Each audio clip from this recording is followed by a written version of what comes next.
Hello, my name is Nikita Chasov. I'm going to be doing a presentation on the future of San Francisco Bay and Delta. So let's start. First slide, we're going to give some background, a history of where we are, where we came from. And here is some images showing from the mid-19th century to the mid-19th century what the areas were filled in, as well as on the very right where it says 2020, that was a proposed area of the bay that was to be filled and developed. However, this movement, especially after World War II, the construction boom in the post-war America, um, created a backlash. And in the 60s, there arose a movement of saving the bay. And here you can see in a poster that is created by them, by the sfsu.org. They have a website now. In the 1960s, they didn't have, obviously. But here is what they are trying to show: bay or the river. And that was the prevailing thought of the time, that we can conquer the nature, we can bend into our will, and this is what we can turn. We can reconquer the land from nature and build and make it for our pleasure and use. However, it is a good thing that it created backlash and created a movement for the preservation of the bay. Though we still have lost by that time a significant number of tidal marshes to the development or to agriculture, or as a result of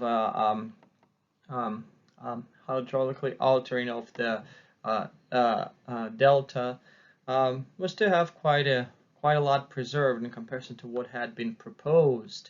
So that is where we came from, and now let's see as that movement curtailed the number of developments and put a greater restrictions on what can be filled in the bay, and also lately as an emphasis to restore some of the tidal marshes. However, let's move to the next slide, is what we say, new century, new challenges. As we move on to the and progress in the 21st century, we have new challenges that arose, and maybe not directly like filling the bay as we had seen in the previous slide, but in a way of climate change and global warming and all the things that come with it. And as I mentioned here, it will cause a sea level rise, and the rise in water, as we know that many areas of the bay are quite shallow. There are tidal marshes still left, and rise in the sea level would affect those areas. So this is one thing. Then in relationship to that, the tidal marshes would also decline. There's a danger of them declining due to sea level rise. Furthermore, as the sea level rise, it means that we'll have a more saltwater intrusion, because there will be more water coming from the ocean instead of the delta, and that's another risk coming also with it, as we will know that comes floods. And last but not least are the dangers of a land subsidence. So let's move on to the next slide so we can in detail talk about all of these risks and issues, and what we are to look forward as the years progress. So the first one is we have a map, a bathymetry of the bay, and we can see that bay has a rather narrow channel that is carved by the rivers and by the tides going in and out, and most of the surface area of the bay are actually comprised of a rather shallow areas. Many of them are still tidal marshes, as well as the areas that maybe not tidal marshes per se, but they do get exposed on a high and low tide, and as a result they are inhabited and populated by the organisms that evolved to live in such conditions. The sea level rise, depending on how much, and we can see on in the middle of the map, I had inserted a graph of a projected sea level rise from the to the end of the century, the minimum and the maximum, and depending on how much of a sea level rise will be, plus we can say that there could be many scenarios in between, as well as some unexpected scenarios that maybe had not been considered.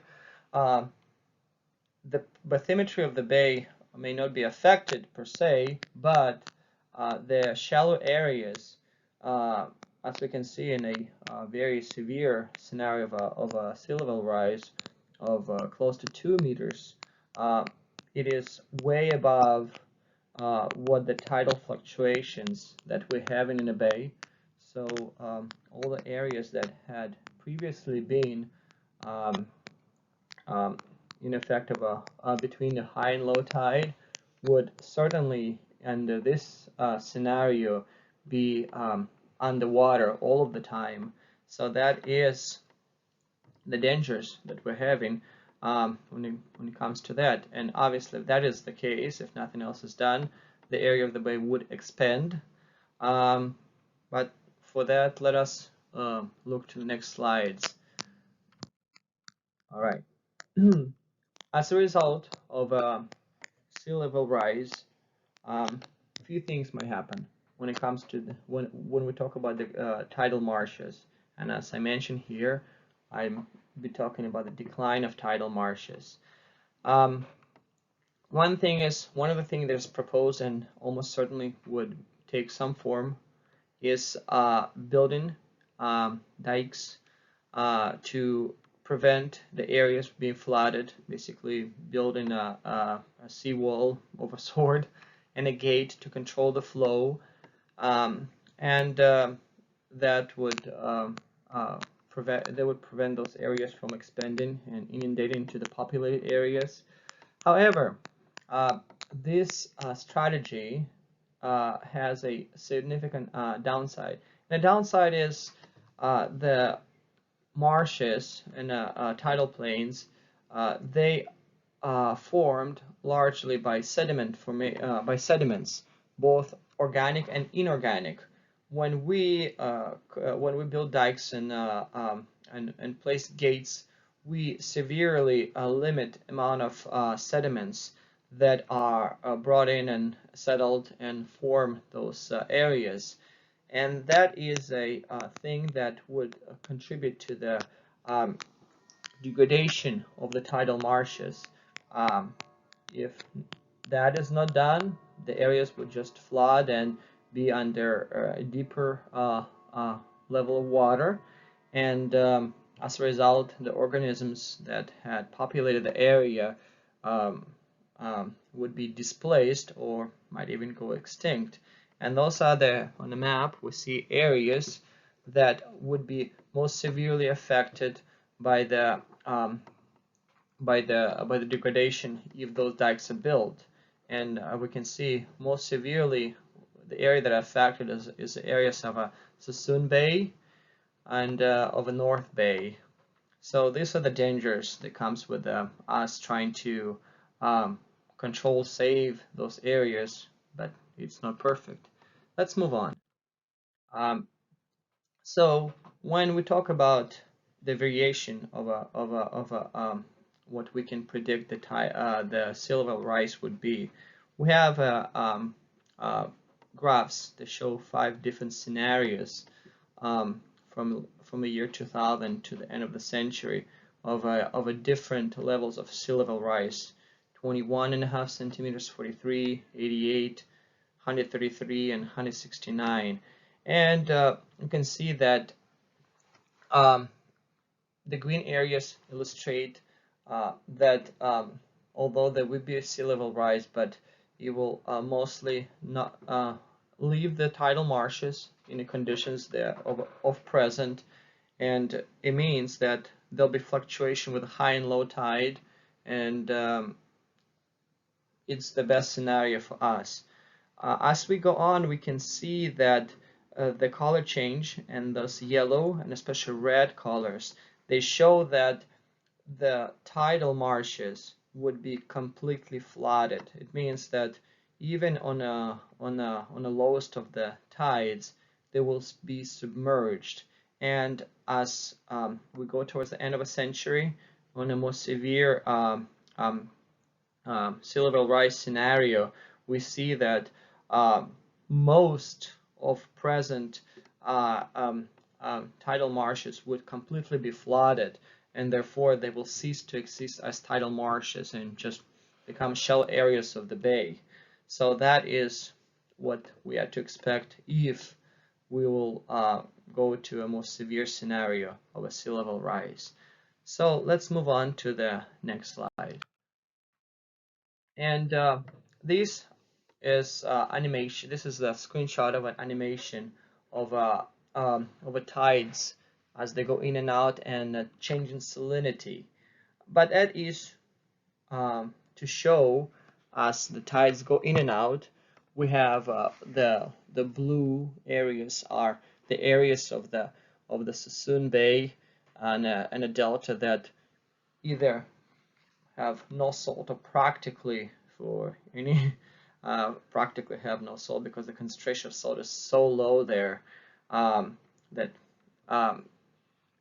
they cannot be really compared to other areas of the bay.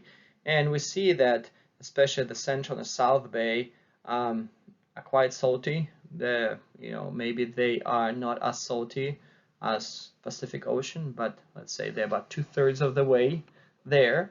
And as we move into San Pablo Bay, that's where we have this greater variation of salinity, where the salinity goes between 5 PCU and can go as high as around 20. And as sea level rise continues, especially in the most severe scenario, we would see that San Pablo Bay would become more like a central bay and would become much saltier, and there will not be this variation of a salinity with the tides that come every day. The organisms that evolve to exist in such conditions where the salinity changes quite a bit but never gets too high for too long. But more drastically is the problem of once we get through the Carquinez Straits into the Sassoon Bay, those areas would likely become a lot saltier, maybe comparable to what San Pablo Bay right now is. And those areas are much flatter, so we also have beginning of agricultural land there. And in addition, another thing that affects the saltwater intrusion is our extraction of water from delta for irrigation purposes. And especially on these pictures was from this week, and we have plenty of water. But on a year when we have drought and when we extract a lot of water from the delta, the saltwater intrusion will continue going upstream even further, and that would also jeopardize areas further up the delta. And this is another danger of associated with the sea level rise and what it brings. So let's move on to the next slide. The area that perhaps will be most felt by people right away, maybe not right away, but more upfront, are the dangers of floods. This is the image, satellite image with overimposed red areas of a floodplain that shows that those areas of San Francisco were built where the shoreline was extended, was filled, and it's rather flat. And even now around Embarcadero, on during the king tides and a very high tide, the water gets up pretty high. And if we would consider the very severe scenario of a sea level rise of almost 2 meters by the end of the century, those areas would casually get flooded, and we won't talk about some specific scenarios where it can get even higher. And this is just one area that we can see, but there's dangers all throughout the bay, because the waterfront properties are very popular. Plus, as we talked earlier, in the 40s and 50s up until the mid 60s, when during the post-war construction boom and GIs returning wanted to get their property, they were filling in the low-lying areas in the bay, and those areas are very, very prone to flooding based on what we had seen in San Francisco, and they are much less resilient than a downtown, because the resources aren't there. The construction, isn't what it is in downtown. Those single family homes, residential areas. So that is the danger that comes with increase of a sea level rise. So that is another thing that is to be considered, and as we look forward to the sea level rise. Here is another aspect that may be the least thought of, and that is the land subsidence. As I mentioned earlier in respect to the what we might do to control the sea level rise and saving those marshes, we might build dikes and build the gates to control the water, or pumps to pump out extra water. This shows what happens, that once you cut off the area from its natural variation with the tides, when it brings the sediments, both inorganic and organic, once we fence off, so to speak, the area, that we drastically reduce the amount of sediments that is brought in, and we still have organic life that would decompose whatever the organic sediment is there, and it would subside because we're decomposing it. Couple that with the wind erosion that would blow whatever is left on top, we would have a gradual land subsidence in the area. And as as this process continues, we can see that the difference in a level of the bay and a fenced off, diked off area would increase more and more. That would put a lot of pressure on the infrastructure that would support it. And as you'd see that it talks about, the last picture here shows you might fail if we would not maintain them. That shows the scenario where although we might try to intervene and save, but long term it is a difficult thing to sustain. It will require a lot of infrastructure, it will require a lot of investment and maintenance of the system. It is much easier to go with the flow, with the nature had created, and maintain it. So it's not perfect. Additionally, when we talk about, besides this, when we talk about further up in delta, there is another cause for the subsidence besides what we had discussed here, and that is in relationship to the extraction of the groundwater, because the aquifers beneath us, they are like sponges at water. They as we extract the water, the sponge compresses under the pressure of the land above it. So there is also subsidence that is due to extraction of the groundwater, and that goes hand in hand with the problem of us extracting fresh water from the delta for irrigation. That would also lead potentially to more as the delta subsides, the ground level goes down, it gets even flatter, and that it might even increase the saltwater intrusion further up the delta. And this also brings all the dangers that we had discussed. And as we see here, the areas that are affected, they're multifaceted. It's not one area that is affected, but many. But let us move on. And this, as I mentioned, this in the slides, the maps, the things I mentioned come from these sources. And to wrap it up, the area, what is going on, have a increase in global warming that causes the sea level to rise. We are not sure, we cannot currently accurately say what scenario will be, because there are many variables, such as how soon we'll stop and reduce the amount of greenhouse gases, plus there are events that may happen, like collapse of glaciers that would increase unpredictably. The sea level rise, instead of some gradual rise, it might rise very rapidly over a relatively short period of time. And the effects they'll bring to the bay are various, as we discussed in the slides.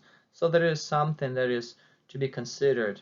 And as I mentioned from the very beginning, so as we had saved the bay in the 60s from a direct involvement of development, the 21st century would be the century when we have to save from the indirect, because we may not intend to destroy the bay, but our actions do otherwise. So thank you for watching this presentation. I hope it was informative.